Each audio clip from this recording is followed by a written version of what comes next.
a split in Philly, and later, a hard-hitting commentary on MLB's Jackie Robinson Day. That's next on Curveballs and Changeups, a baseball podcast straight out of Sacramento. I'm Steve Harmon, and this is a podcast for Giants fans and baseball fans in general. I played the game, once hit a grand slam home run in an over 30 baseball league.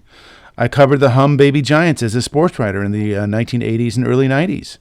I've been a baseball fan since 1967 when the kid down the block introduced me and my brothers to the Giants. My podcast tries to fill gaps that may be left out on other platforms, but also I want to be sure that we don't let the season get away from us. We should stop for a moment and look around, allow what just happened sink in a bit, make sure we don't forget some of the high notes and some of the low ones too, before we move along too quickly onto the next game and the next. A note, I'm hosting separate episodes on the Giants and A's. You can find both on all the platforms that host podcasts. All right, the Giants lose 6-4 yesterday and end up with a split of the 4-game series with the Phillies. They've now won 4 of the 7 on this grueling 10-game road trip with one last stop in Anaheim with the Angels starting tonight. Funny pattern that we saw in the Philly series. The Giants win the first and third games by scores of 10-4 and 11-4, and they lose the second and fourth games by scores of 6-4. I don't think it means anything. Upcoming 3-game series with the Angels. Logan Webb goes tonight against former A, Tyler Anderson, the lefty. So yet another left-handed pitcher the Giants will be having to put their right-handed lineup against. Logan Webb has a 2-0 record with a 2.63 ERA.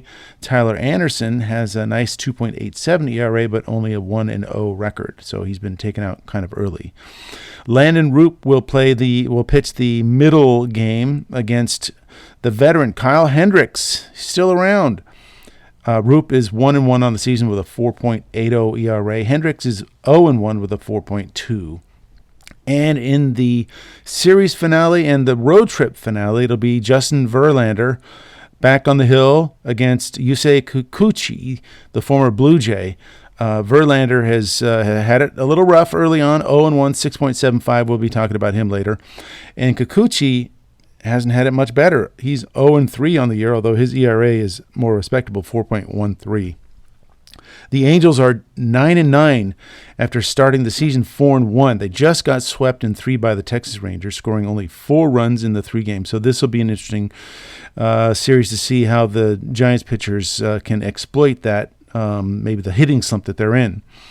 Angels are returning home after a 9-game road trip where they lost 6 of the 9. They've lost 4 in a row, and they just lost 2 of 3 to the Astros. Just going back a little bit to the Phillies series, I would say the Giants really have no reason to hang their head after losing that 4th game to the Phillies, though first inning woes for the Giants starters feels like it's becoming an issue. Just like Robbie Ray and Landon Root before him on this road trip, Jordan Hicks had a disastrous first inning yesterday, gave up 5 runs on 5 hits, 2 walks, and a wild pitch. But the final story was that Hicks was able to stay in through the 7th inning, the longest outing that he's had as a starter. And the Giants actually were able to send the tying run up to the plate in the 9th. Home runs by Matt Chapman and Tyler Fitzgerald made it a game. Hicks preserved the bullpen, and in innings 2 through 7, he did not give up a run, only 1 hit, walked 3. He was very efficient. After throwing 33 pitches in the first inning, he threw only 72 over the next 6. That's just 12 an inning. Manager Bob Melvin said, quote, "It was huge for us. Obviously, he didn't want to give up a 5 spot in the first, but he kind of saved the bullpen there, and he pitched better as the game went along. Obviously, he went out on a good note, so he has something to feel good about." Alex Pavlovich of NBC Sports wrote this. He said, "Here are some of the things that happened during Hicks's 4th start of the year. He averaged 99 miles an hour with his sinker, hit triple digits 16 times, topped out at 101.7 miles an hour, drilled Trey Turner with a 101 mile an hour fastball, then had words with the Phillies bench the rest of the game. Got yelled at by home plate umpire Phil Cousy after the bottom of the 7th. Yeah, so that was actually quite a scene there in Philadelphia with Jordan Hicks going back and forth with the Phillies bench. It probably started after he hit Trey Turner in the hand, but that it really ratcheted up when on a pitch that Hicks was basically ready to throw, Alec Boehm, the third baseman, stepped out, called time, and was given time by the home plate umpire Phil Cousy, just as Hicks was starting his windup. And at that point, Hicks started to show some passion, some anger, as he said, a little bit of everything. He was angry with Boehm for stepping out so late and exchanged words with him. And then Cousy, after the seventh inning, his final inning, was following Hicks off the field, yelling at him, as you can see if you're watching the game. And Hicks was quoted as saying, "I wasn't talking to him, Phil Cousy, at all, so I didn't want him in my face. So I just kind of walked away and diffused the situation." It was pretty much all game, back and forth everywhere. It was just one of those days. And then, during the game, you could see Matt Chapman on the mound several times, just trying to calm Hicks down. And as he said, it was two guys clashing a little bit. Both of them are a little hot-headed. He was talking about Hicks and Cousy. He says, "I'm glad nothing bad came out of it, and Hicks was able to stay in the game, and you saw how huge that was for us. I love the competitive spirit. I'm glad things didn't get out of hand." And I love to see Hicks show that fire. I mean, there a lot of times you'll see him. He's got a very kind of, I'm not going to call it casual, but he definitely is able to contain himself, and even in tough spots, you can see he's a calm kind of person. At least he has it as the demeanor on the mound. But on this day, Phillies were chirping from the dugout, and he was not having any of it. It was good to see his fire on the mound and barking right back at them. And it seemed to intensify his delivery. He was up there in the hundreds, as Alex Pavlovich has reported. He was right around the strike zone for the rest of the day, from the second through the seventh inning. Just really sharp in that outing, and who knows? Maybe it was some of the intensity of the barking between the two teams that focused him a little more. But that was really good to see. Now, I did mention Tyler Fitzgerald and Matt Chapman. Those two really showed a great turnaround on this road trip. Fitzgerald, he's gone 13 for 31 since he fell to a low of 167 on April 5th. On this road trip, he's gone 10 for 23. In Philadelphia, he went 8 for 17 with 2 home runs, his first 2 of the year, 2 doubles, and a triple, and is now hitting .309. Just from the Philly series alone, his slugging percentage jumped from .289 to .527. It's so important to have his presence in the lineup, the hitter that we saw last year. He spoke of Barry Bonds helping him out, basically telling him that he needs to work on swinging down on the ball. And so he did a lot of batting tee work on swinging down, and that ironically actually enables him to get the underspin for power. And you can see how he swings. He has that level swing. And when he has it right, he's got great power. And remember, before the Phillies series, I said that once Fitzgerald starts showing his power, I believe he should be moved to the top of the lineup. Now, he did get moved from number 9 to 7 in the lineup Thursday with the left-hander Christopher Sanchez throwing. By the way, Sanchez was just electric. Electric in the sense that, yes, he had a 98-mile-an-hour fastball, but his changeup was just unhittable. And, he got to 12 strikeouts, a career high. The Giants struck out, I think, 15 times on the day, which is another issue that we still have to address. Sanchez was throwing a lefty, and Fitzgerald was brought up to the number 7 spot in the lineup. But I want him to go straight to the top. Let him lead off. Bring Willy Adames down to 5 or 6 in the lineup and move Matt Chapman up to the number 2 hole. As I was saying, his batting eye, his patience at the plate, and his willingness to work the right side of the field is just almost perfect, ideal for the number 2 spot in the lineup. And he's becoming much more effective after showing the patience. Remember, in my last episode, I said that though he wasn't hitting, the walks he was drawing was a reason to think he'd start hitting. He was showing patience, not chasing, waiting for his pitches, and it's paid off. He started the Phillies series hitting 176, but his on-base percentage was at 354. And that was from that long period of just being patient and not chasing. But now he's finally erupting. In the Philly series, he went 7 for 16 with a double, a homer, 4 ribbies, and 2 more walks. So he's now hitting 239, and his on-base percentage is at 386. He's never been good as an on-base guy. His lifetime on-base is just at 330. He was on base last year, 328 for the Giants. I think he's been able to be patient because he has a lot of help in the lineup. He didn't feel the need to be the guy swinging the bat, and that takes a lot of pressure off of having to go after pitches that you might necessarily not need to if you're being patient.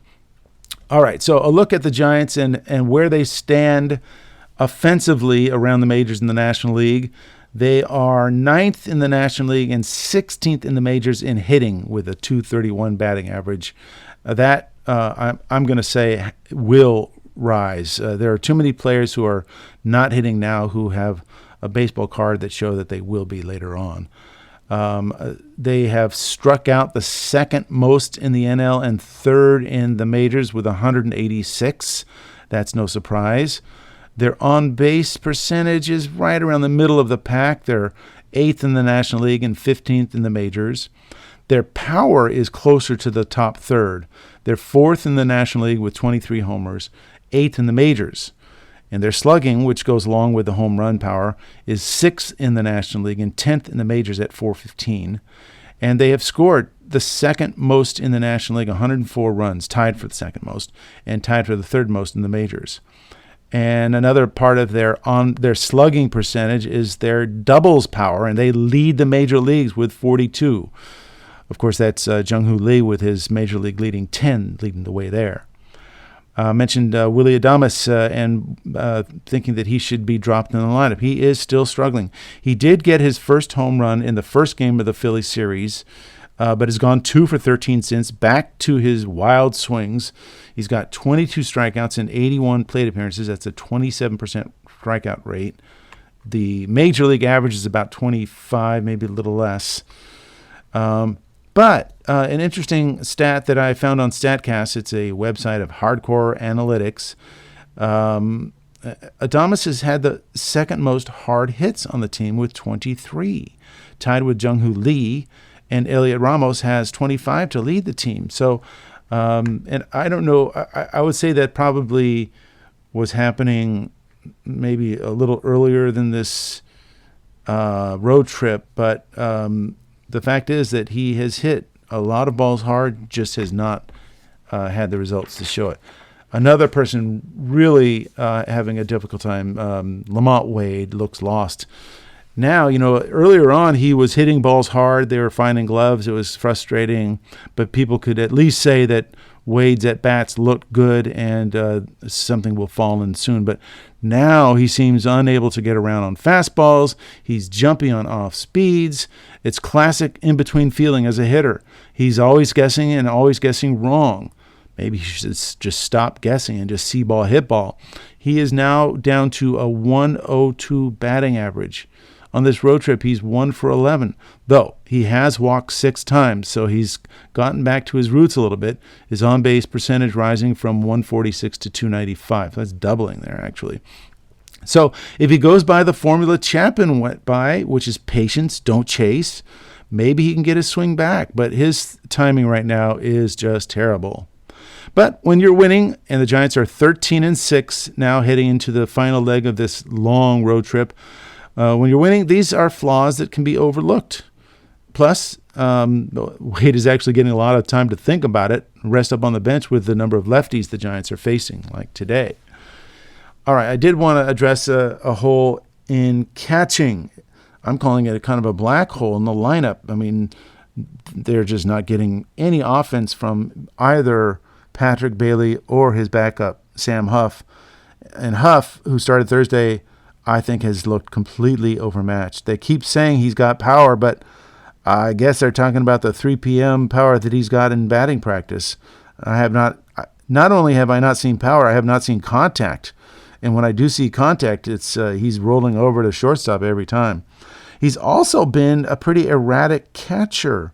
I mean, just the other day, he just plain failed to catch a pitch that was right at his glove, and he didn't seem to be ready for it.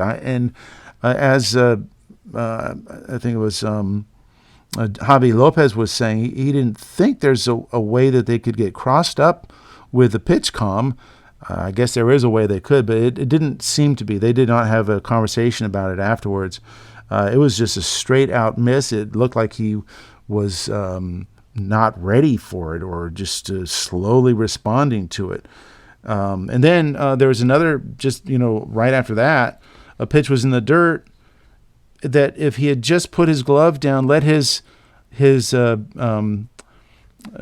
protector, chest protector come down with him, he would have been able to block it. But he jumped on the ball, tried to catch it on a skip as if he was anticipating it coming up to him. But if you're doing it right, you're going to have your glove down all the way on the ground and let the chest protector take the hop. But he tried to skip glove it, and it went for a wild pitch.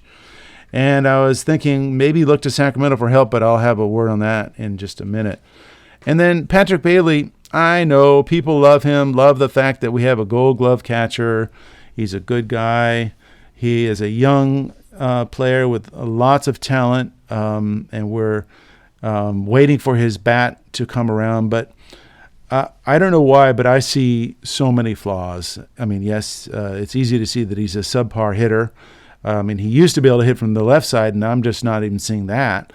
Now, of course, he definitely rates as the best framer in the game. I mean, that's how he got his Gold Glove. It's all defined by all the analytics that he is definitely the best at that. He was definitely worth his gold on the one that got JT Realmuto in Game 1 of the series in a crucial spot when he pulled the pitch back into the strike zone for a call third strike that would have been ball 4, and the bases loaded in a tough spot. But I have seen a lot of pitches that he's trying to frame that gets no love, and it seems as if some of the umpires are up to his tricks.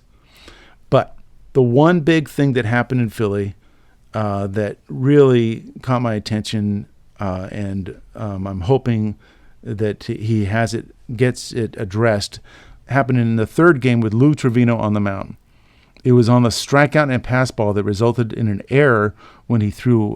When not only did he let the ball go through on the third strike, he threw terribly to first base. But on the pitch, he was busy trying to frame it. It was in the strike zone already, and it was actually called a strike.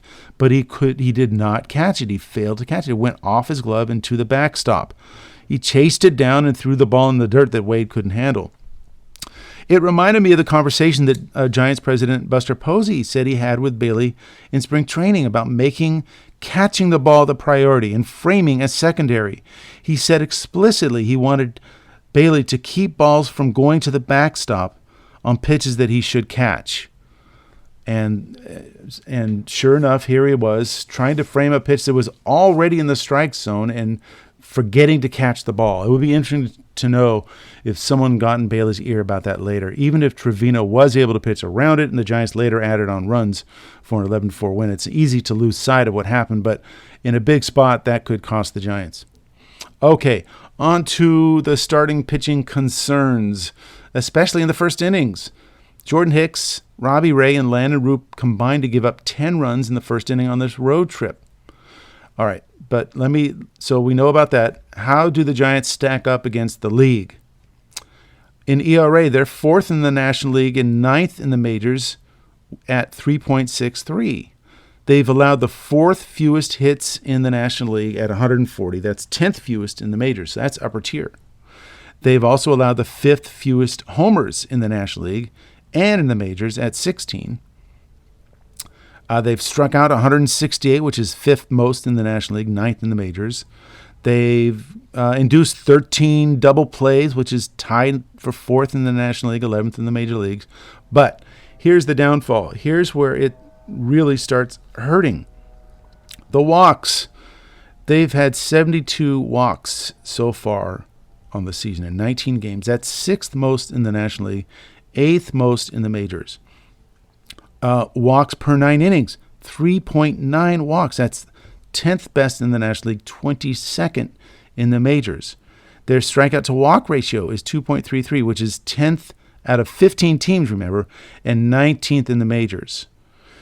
So, and then I guess a symptom of all that is the pitches per inning that they've thrown, which is more than 16, and that is 8th in the National League and 14th in the majors. That's like middle of the road. But remember, during spring training, they'd made such a thing about no walks that they were going to attack the zone and allow their defense to work and challenge the hitters, but they're just not in the strike zone enough, and that's what is at the heart of their troubles.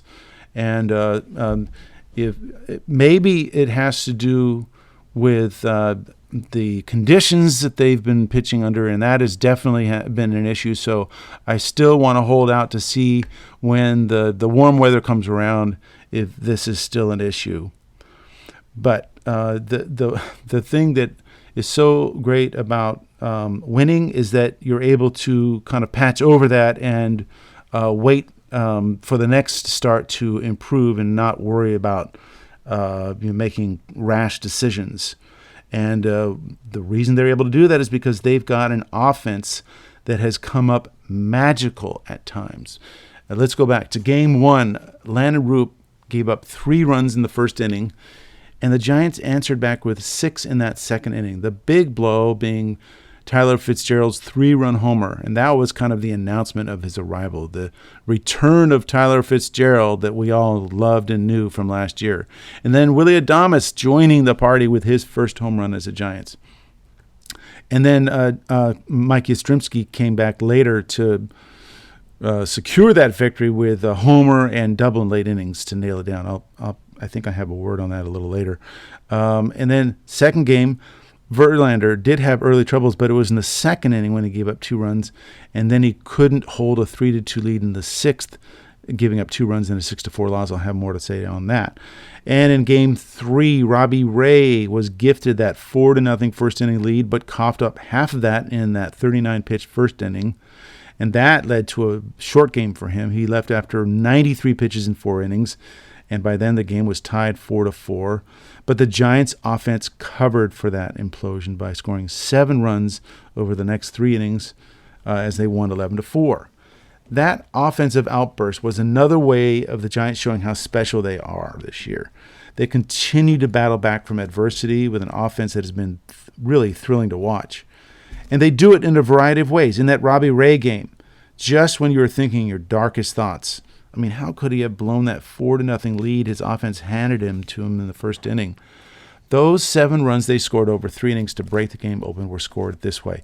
1 inning, I think this is the 5th, they're getting a double and an RBI single. The next, they get 3 walks, a single, and a sacrifice fly. The next, they get a string of hits and a walk. So it's a single, walk, single, and then after 2 outs, a double, and then a 2-run double. So that takes the sting off some of the concerns about pitching. Also, you got to remember, other than Roop, these are veterans. It's early. As I said, the conditions have been pretty awful. These guys are all healthy. They'll settle down. And there were good signs. Landon Roop hung tough for 5 innings after his rough first inning. He gave up only 3 hits, walked 2. In that first inning, he gave up 3 hits, walked 2, and 36 pitches. But he wound up throwing only 65 more pitches over the next 4 innings and said he was determined to stay in as long as he could, was happy that Melvin showed confidence in him. He ended with 8 strikeouts in 5 innings, so that was definitely a good note to end on. Verlander looked good through 5 innings, had a 3-2 lead. I mean, it was kind of a struggle. He had to fight through things, but he was showing how tough he was. And he had just gotten through an 8-pitch 5th inning. Once again, those circumstances conspired against him in the 6th. Some say Bob Melvin should have taken him out after 5, let the bullpen take it from there. I'm going to zoom in here a little bit on Verlander's 6th inning, and let's take a look. He had just retired, as I said, the Phils on 8 pitches in the 5th inning. He was only at 84 pitches. He got Bryce Harper to pop out to lead off the inning on a nice slow curveball. But then Schwarber lined a single to right field for a single. Maybe you take him out now. You can ensure he didn't lose, right? But Melvin left him in to face Castellanos. He'd gotten him out twice already. Struck him out looking on the fourth on just a beautiful slider on the paint. This time, he jammed Castellanos, but he muscled a humpback looper over shortstop for a hit. So, I mean, that was a great pitch by Verlander, just bad luck. All right, now do you take him? No, pitching coach J.P. Martinez went out to check on him, and he stayed in to face Real Muto. He had Real Muto 0-2, but the all-star catcher battled to a 2-2 count, fouled one off, and then on his 101st pitch, Verlander got a weak pop fly to left field. Easy out, except Ramos was playing way over into the left center field gap and took a wide circle route before seeing the ball was not hit well and was getting knocked down by the wind. It fell for that disastrous base hit as Ramos dove in vain. 1 run in, game tied 3-3. I mean, a word on that. Ramos was positioned so far out into the gap that you have to question, what were they thinking? I mean, is Real Muto a gap hitter strictly, or should you have played him straight up? If they had played him straight up, Ramos makes the play. So that's on the defensive coordinator. So now do you take him out? The game is tied 3-3. Disaster seems to be looming, but no. Melvin left him in, and he got a little lucky on this one. Max Kepler lined the next pitch to Willie Adames at shortstop for an out. They actually had a chance for a double play to double off the runner at second base, but Fitzgerald was playing too far in the hole to cover the throw, and the Phils got back, and they had one more chance to take the lead. Now do you take him out? No, they didn't. And Verlander's first pitch to Alex Bohm, his 104th and last, was a line drive single for the 4-3 lead. So that was that. I wanted to go over that to show you that Verlander really was a victim of circumstance there. He had made the pitches. Yes, maybe he should have been taken out after that line drive out to short. Maybe that was kind of an indicator that he might be losing it at that moment. Melvin, I think understandably, has faith in the veteran pitcher, and he's still throwing 95, 96. He still has a good arm. It's just a matter of pitch location or execution or bad luck, and that's really what happened. Even in that loss, though, the Giants still managed to make it interesting with a little rally in the 8th inning against Jose Alvarado, who's a real tough, hard-throwing lefty. I mean, he goes 100 miles an hour.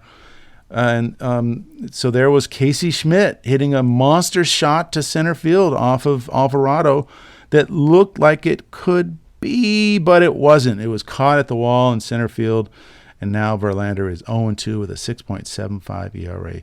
Here's what he said, quote, "I talked about it after the last start. You feel like things aren't quite going your way, and then you find yourself in a situation where the team kind of gives you a chance to win. Then you give up a couple of singles that aren't really well struck, and the wheels kind of fall off a little bit. It's tough. It's tough. Critics are howling to take him out of the rotation. I just don't think people are watching closely enough, and they need more patience for things to work out. But they want Hayden Birdsong. Birdsong had gone 9 scoreless in relief, but Tuesday, that in relief of Verlander, he got touched up himself for the first time, giving up a 2-run homer to Bryce Harper in the 7th inning, and that actually broke the game open. Birdsong fans said it's unfair. He was pitching on 1-day rest. All right. Let's not forget how the Giants won the Landon Roop start. It was still close, 6-4 after 6 innings. Mike Yastrzemski hit a 2-run home run after a Tyler Fitzgerald triple in the 7th to make it 8-4, and then Yaz put it away with an RBI double in the 9th inning. He had been actually in an 0-for-10 rut after his first at-bat double in the Yankees series, which followed the game-winning home run in San Francisco. But when he got the homer, it was off a lefty, Tanner Banks, and that's his first home run off a lefty in a couple of years. It's good to know that Melvin is not wedded to the lefty-righty matchups, a good thing for a guy like Yaz, who's always been I think, ready to hit lefties as long as he has got his front shoulder intact and is thinking the other way. That'll work for him. Melvin should just go with the hot bats, and that's what he did. Yaz is becoming one of the Giants' secret weapons. How many teams still think they can bust a fastball in on his hands or sneak a backdoor slider by him? It just ain't happening right now. Jung-Hoo Lee had a hangover from New York, going 0 for 5, striking out 3 times in the first game in Philadelphia. It was nice to be able to have a day off day, and not be needed once in a while. But he went right back on the attack the next 2 days, going 4 for 9 with 2 doubles and 3 ribbies. As I said, now leads the majors in doubles with 10. And then what I thought was just a fun at-bat to watch was he came up as a pinch hitter with 2 outs in the 9th inning of Game 4 against Alvarado, that hard-throwing lefty. And after battling, through 5-6 pitches, he beat out a high chopper over the mound to bring up the tying run for the Giants.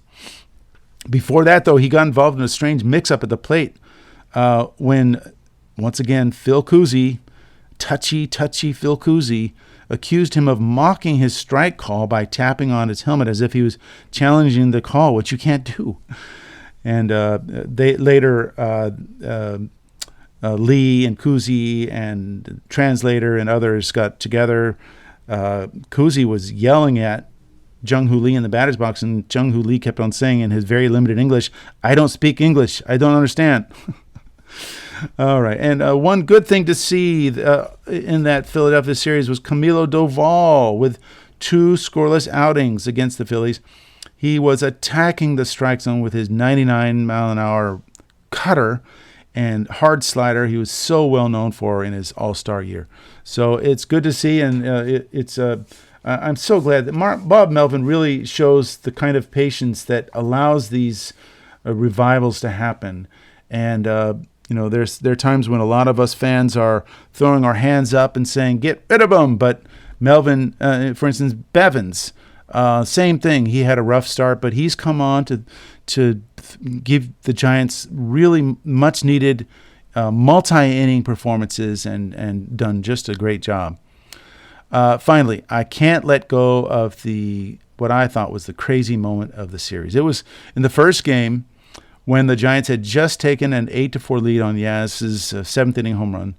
The Giants got a break that seems to happen only to teams destined to win. The Phils had 2 runners on here in the 8th inning. Eric Miller, the lefty for the Giants, struggling through a 22-pitch inning. JT Realmuto up with a full count.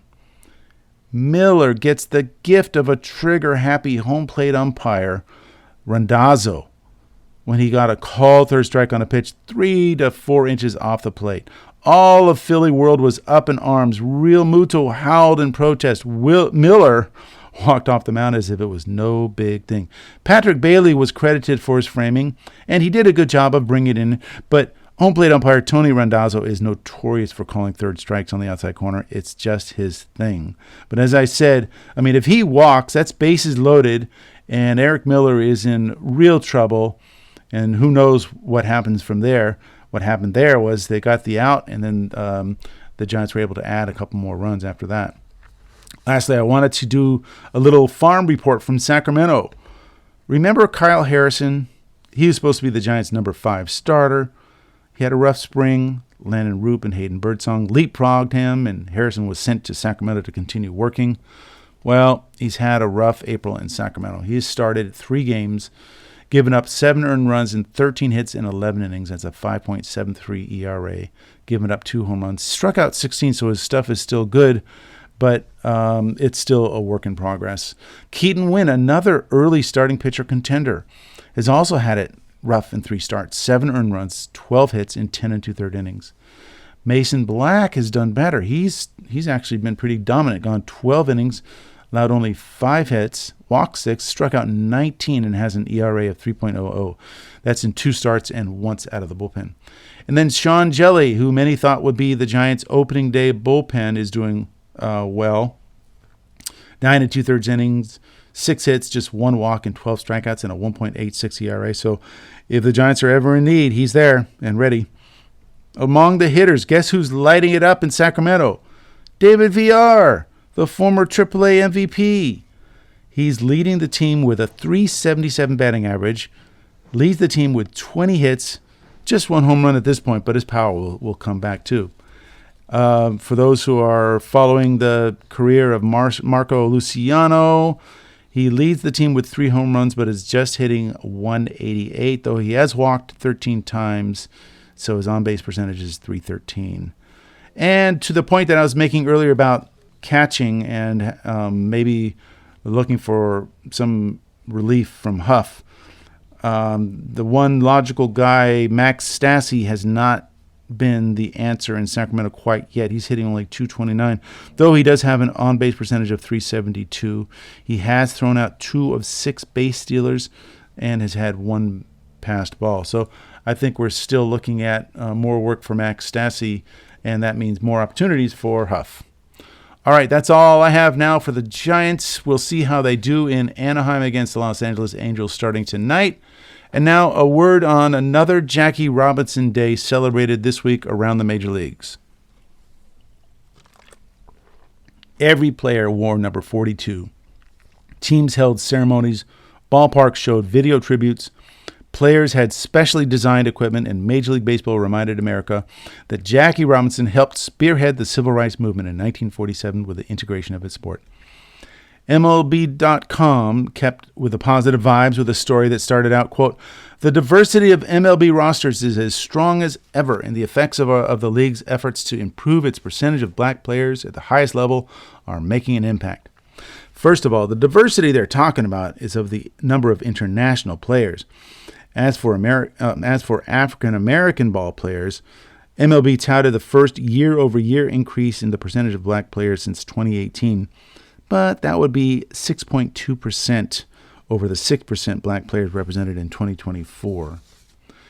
MLB.com did not mention that it's still the lowest percentage of black major leaguers since the mid-1950s, when baseball was still slow to embrace black players after Jackie Robinson broke what was then called the color barrier, which should now be more appropriately called the segregation line.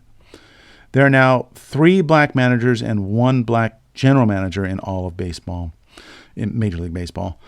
A total of 59 black players appeared on opening day, active and inactive lists. 18 other black players on Major League Baseball 40-man rosters were in the minor leagues, and 3 of them were recalled after opening day. Still, what does that actually look like on a big league roster today? According to the USA Today's Bob Nightingale, who writes extensively on this topic, there are 13 teams with no more than 1 black player on their opening day roster, including 2 teams with no black players. 9 teams have at least 3 black players. This is a far cry from my younger years, when black ball players consistently made up 15% of Major League rosters. The peak was reached in 1975, when 19% of all Major League ball players were black. Willie McGee, the former Giant and of course the St. Louis Cardinals, spoke about this jarring difference last year. He said, quote, "When we played, it wasn't really a thing. Pretty much every team had black players. It wasn't as noticeable as it is now." Let me end with an excerpt from a piece I wrote for the baseball website The Spitter a couple years ago that still reflects how I feel about how Major League Baseball celebrates Jackie Robinson. Quote, "We all patted ourselves on the back and congratulated ourselves for our historic achievement in the distance we've moved from the time when Major League Baseball enforced its corrupt, cruel, and corrosive system of segregation and exclusion of black ball players. But why not educate people about the actual struggle that Robinson and many other black ball players went through? Yes, the barriers were lowered, but it took time, even after Robinson came to the majors, for blacks to have full access to the game.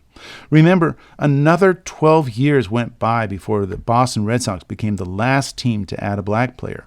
Elijah Pumpsie Green made it to their roster in 1962. A side note, he would go on to be my assistant coach at Berkeley High in the late 70s. If the true history were told during our celebration of Jackie Robinson, we would hear the struggles of black ball players who came after Jackie in the 50s and 60s, if not later. You could have people like Reggie Jackson give interviews. Others talk about some of the difficulties they had to go through as they were going through the minor league systems and up into the major leagues in the 50s and 60s and even the 70s. How many stars did we lose to racial stresses that they had to endure as they began their professional careers? I would recommend a terrific book on Dick Allen called God Almighty Himself by Mitchell Nathanson that laid out the painfully racist system he had to endure as he put up Hall of Fame numbers, even a full generation after Jackie Robinson. There were long stories of the difficulties that he faced as he was in the minor leagues playing in southern cities that put him through so much agony as the only black ball player on those rosters. The Classic Baseball Era Committee finally understood the true success of Dick Allen's career when they elected him to the Baseball's Hall of Fame last year, where he will be inducted this year. I also highly recommend Jules Teigel's Baseball's Great Experiment, Jackie Robinson and His Legacy. It's published in 1983, but remains just a wonderful historic accounting of the issue of black struggles for equal treatment in baseball beyond Jackie Robinson. Understanding the history, truly understanding the tragic story that preceded 1947 and continued for years after, would be a true celebration of Jackie Robinson. I'm hoping Major League Baseball at some point gets around to that. Okay, that's all I have for today. Thank you for tuning in to Sacramento's Curveballs and Changeups with me, your host, Steve Harmon. You can find Sacramento's best baseball podcast on Apple Tunes, Spotify, Amazon Music, iHeartRadio, and wherever else you can listen to podcasts. Please hit the subscribe button so you can get notified when my next podcast is up. Until next time, lay off the slider low and away.